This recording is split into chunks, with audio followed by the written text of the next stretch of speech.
طبعا احنا لازم نعمل الواجب مع الاهلي زي كل مره، لازم نعمل الواجب معاهم. نتعادل مع الجونه ونفقد نقطتين قبل ماتش القمه، يعني حاجه في منتهى القرف، مش عارف اقول لك ايه. ده جدول الترتيب دلوقتي: الزمالك 17، الاهلي 12.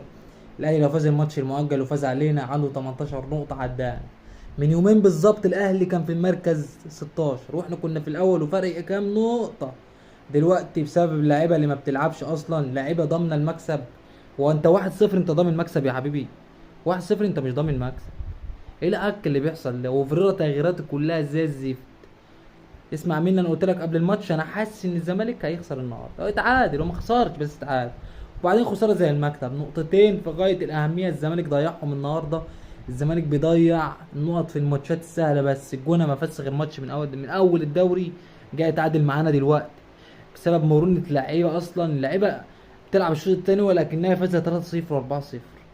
والاهلي فاز النهارده. مش عارف اقول ايه يا جدعان. الاهلي لو فاز علينا الماتش الجاي الدنيا هتقلب فوق دماغك كلها. يعني من اسبوع كنت عمال تتنطط وانت البطل وانت المتصدر، ودلوقتي حاجه زي القرف. الزمالك بيتعادل مع الجونه 1-1. انا مش عارف اقول إيه، اقسم بالله فيريرا بيعك عك.